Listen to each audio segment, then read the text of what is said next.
Hi மக்கா, இது Tuesday vlog. So Monday vlogல நான் உங்களுக்கு ஒரு சாங் வந்து சஜஸ்ட் பண்ணணும் அப்படின்ட்டு நினச்சேன் பார்த்துக்கோங்க. பின்ன எனக்கு மறந்து போச்சு. ஸோ இன்றைக்கி நான் அந்த சாங்கை உங்களுக்கு சஜஸ்ட் பண்ணுறேன். என்னன்னே தெரியல பார்த்துக்கோங்க. லிட்டரலாக வந்து ஒரு 2-3 நாளாக என் மைண்டுக்குள்ளால் ஓடிக்கிட்டே இருக்குது இந்த சாங்கு. சொல்லப்போனால் சண்டே வந்து எங்கள் சர்ச்சில் கூட இந்த சாங் வந்து பாடலை. இருந்தாலுமே என்னன்னு தெரியல, மண்டே நான் வந்து சர்ச்சில் ப்ரே பண்ணிகிட்டு இருக்கும்போது எனக்கு வந்து கண்டினியூஸாக என் வாயில் அந்த சாங் வந்துக்கிட்டே இருந்து என் மைண்டில் ஃபுல்லாகவே அந்த சாங் தான் இருந்துகிட்டே இருந்துச்சு. ஸோ எனக்கு உங்ககிட்டயுமே கேட்க சொல்லி வந்து சஜஸ்ட் பண்ணணும்னு தோணுச்சு. ஸோ என்ன சாங் அப்படின்னா, என்னால் ஒன்றும் கூடாதென்று என்னை நான் தந்து விட்டேன், உம்மால் எல்லாம் கூடும் என்று உம்மை நான் நம்பி வந்தேன். ஸோ இந்த சாங் தான் பார்த்துக்கோங்க. யூடியூப்பில் சர்ச் பண்ணி கேட்டு பாருங்கள். ஆல்ரெடி கேட்டிருந்தீங்க அப்படின்னா ஓகே, இருந்தாலும் ஒருக்க கேட்டு பாருங்கள். எனக்காக ரொம்ப வந்து ஹிட் ஆச்சு பார்த்துக்கோங்க. இந்த சாங் வந்து எனக்கு கேட்கும்போது சர்ச்சில் இருக்கும்போது எனக்கு கண்டினியூஸாக இந்த சாங் தான் வந்து வந்துகிட்டே இருக்கு என் மைண்டில். அப்படிங்கிறப்போ நான் வந்து சாங் ப்ளே பண்ணி கேட்டேன். ஐயோ சொல்லவே வேண்டாம், ஒரே அழுவை தான். எனக்கு அப்படி ஏதோ எனக்கிட்டே வந்து இந்த சாங் வந்து பேசுகிற மாதிரி இருந்துச்சு. எத்தனை பேருக்கு வந்து இந்த சாங் பிடிக்கும் அப்படின்னு சொல்லிட்டு எனக்கு கமெண்ட் செக்ஷனில் ஷேர் பண்ணுங்கள். ஸோ சண்டே பார்த்தீங்கன்னா vlogல நான் உங்ககிட்ட ஷேர் பண்ணியிருந்தேன். ரொம்ப பாரமாக இருக்குது பார்த்துக்கோங்க ஒரு விஷயத்தை குறித்து அப்படின்னு சொல்லிட்டு நான் உங்களுக்கு ஷேர் பண்ணியிருந்தேன்.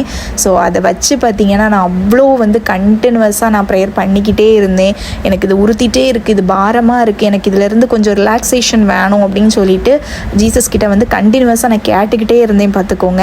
அதுக்கான பலன் வந்து எனக்கு இன்றைக்கி கிடைச்சிது.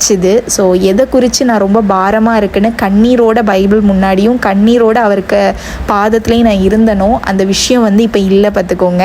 ஸோ எனக்கு வந்து நான் எதை குறித்து எனக்கு ரொம்ப ஹர்ட்டிங்காக இருக்குது அப்படின்னு ஃபீல் பண்ணிட்டு இருந்தனோ அந்த விஷயம் எனக்கு இன்றைக்கி மகிழ்ச்சியாக மாறி இருக்கு அப்படின்னு சொல்லலாம். ஸோ ஒரு விஷயம் மட்டும் எனக்கு நல்ல புரியுது பார்த்துக்கோங்க. என்னோட ப்ரேயர்ஸ் எல்லாமே வந்து கேட்கப்படுது. அது மட்டும் இல்லை, என்னோட கண்ணீர்கள் என்னோட கவலைகள் எல்லாமே வந்து பார்த்துட்டே தான் இருக்காங்க அப்படிங்கிறத வந்து எனக்கு இன்றைக்கி ரொம்ப உணர்த்திட்டாங்க பார்த்துக்கோங்க.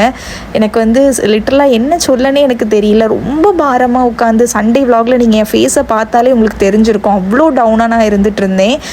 ரொம்ப எனக்கு மனசளவில் ரொம்ப பாரமாக இருந்து கேட்டிங்களா. ஆனால் இன்றைக்கி அந்த விஷயம் அவ்வளோ எனக்கு சந்தோஷமாக மாறி இருக்குன்னு நினைக்கும்போது எனக்கு என்ன சொல்ல வார்த்தையே இல்லை. எனக்கு எப்படா நாளைக்கு மறுபடியும் சர்ச்சுக்கு போய் அவர்கிட்ட இந்த ஹாப்பினஸை ஷேர் பண்ணலாம் அப்படிங்கிற மாதிரி இருக்குது பார்த்துக்கோங்க. இன்றைக்கி ஒரு விஷயம் நான் உங்ககிட்ட ஷேர் பண்ணணும்னு நினைக்கிறேன். நம்ம வந்து கவலையாக இருக்கணும், நம்ம வந்து கண்ணீரோடு இருக்கணும், நம்ம எப்போவுமே வருத்தத்திலே இருக்கணும். இது எதுவுமே வந்து காடுக்கு விருப்பமில்லாத ஒரு விஷயம். ஸோ நான் அழுறது அவருக்கு சுத்தமாக பிடிக்கலை அப்படிங்கிறத நான் அண்டர்ஸ்டாண்ட் பண்ணிக்கிட்டேன். ஏன்னா அவருக்கு பிடிக்கலை நான் வந்து கண்ணீரோடு இருக்கணும், நான் வந்து துக்கத்தோடு இருக்கணுங்கிறது அவரோட விருப்பமே கிடையாது. அவரோட விருப்பம் வந்து என் பொண்ணு சந்தோஷமாக இருக்கணும், என் பொண்ணு எந்த ஒரு கவலையுமே இல்லாமல் இருக்கணும் அப்படிங்கிறது தான் அவரோட விருப்பமும். அப்படிங்கிறத வந்து நான் இன்றைக்கி ரொம்பவே ரியலைஸ் பண்ணிட்டேன். ஏன்னா நான் வந்து ப்ரேயரில் அழுது நான் அதான் சொல்லிகிட்டே இருந்தேன், ஏன் நான் இவ்வளோ ஹர்ட் ஆகுறேன், நான் எதுக்கு இவ்வளோ தூரம் கஷ்டப்படணும், எங்கே போனாலும் பிளாக் ஆகி நிற்கிற மாதிரி இருக்குது அப்படின்னு சொல்லிட்டு நான் வந்து அழுததுக்கு, நீ ஏன் இவ்வளோ கவலையிலேயே இருக்க, எப்போ பார்த்தாலும் நீ வந்து கவலைப்படணுங்கிறது எனக்கு நோக்கமே கிடையாது ரம்யா அப்படிங்கிற மாதிரி எனக்கு இன்றைக்கி ஆன்சர் பண்ணிட்டாங்க. அதே மாதிரி இன்னொரு விஷயம் சொல்கிறேன். அண்ட் இது வந்து கண்டிப்பாக காட்க்கு கொடுக்கணும் அப்படின்ட்டு காட் வந்து நம்மள்கிட்ட ப்ரெஷர் பண்ணி கேட்குற விஷயம் இல்லை. பட் ஸ்டில் நான் உங்ககிட்ட ஷேர் பண்ணுறேன் இந்த விஷயத்த.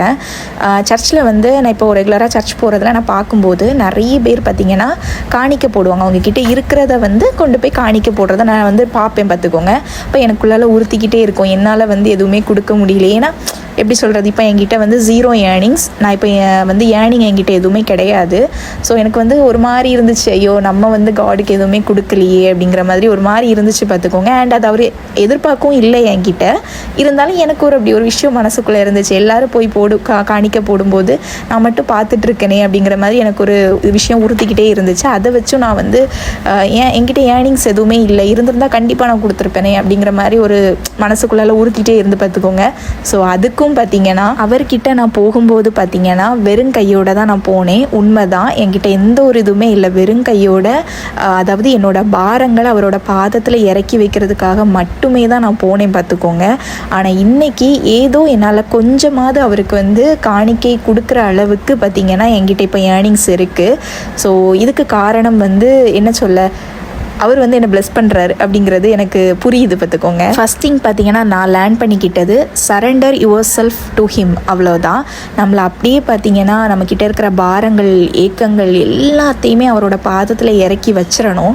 எதையுமே உள்ளே வச்சு குத்துது குடையுதுன்னு சொல்லிகிட்டு இருக்கக்கூடாது. எல்லாத்தையுமே அவரோட பாதத்தில் கொடுத்துடணும் அப்படிங்கிறத நான் லேர்ன் பண்ணிக்கிட்டேன். அண்ட் நிறைய பேர் பார்த்தீங்கன்னா எனக்கு பர்சனலாக இன்ஸ்டாகிராமில் மெசேஜ் பண்ணி நிறைய விஷ் பண்ணுறீங்க. அதாவது ரம்யா சிஸ்டர், நான் உங்களோட டிஎன்பிஎஸ்சி ஜேர்னிலேருந்தே நான் பார்த்துட்ருக்கேன். நீங்கள் வந்து 0 ஃபாலோவராக இருக்கும்போதே நான் வந்து உங்களை ஃபாலோ பண்ணி, உங்களுக்கு 0 ஃபாலோவர்ஸ் இருக்கும்போதே நான் உங்களை ஃபாலோ பண்ணிகிட்ருக்கேன். ஸோ அந்த மாதிரி இருக்கும்போதே உங்களை எனக்கு தெரியும். இப்போ சடனாக வந்து இந்த பைபிள் ஜேர்னியெல்லாம் நீங்கள் கொடுக்கும்போது பார்க்கும்போதே ரொம்ப நல்லா இருக்குது ரம்யா சிஸ்டர் அப்படின்ட்டு நிறைய பேர் ஷேர் பண்ணியிருந்தீங்க. எனக்கு ரொம்ப நல்லா இருக்குது கேட்குறதுக்கே. என்னோட இந்த ஜேர்னி வந்து நிறைய பேருக்கு வந்து பிடிச்சிருக்கு, நிறைய பேருக்கு வந்து இன்ஸ்பயர் பண்ணுது அப்படின்லாம் சொல்லியிருந்தீங்க. நான் இன்ஸ்பயர் பண்ணுறேனான்னு சத்தியமாக எனக்கு தெரியாது. And just sharing. நான் எப்போவுமே சொல்கிற மாதிரி நான் வந்து என்னோட ஃபீலிங்ஸை நான் ஷேர் பண்ணுறேன், அவ்வளவுதான்.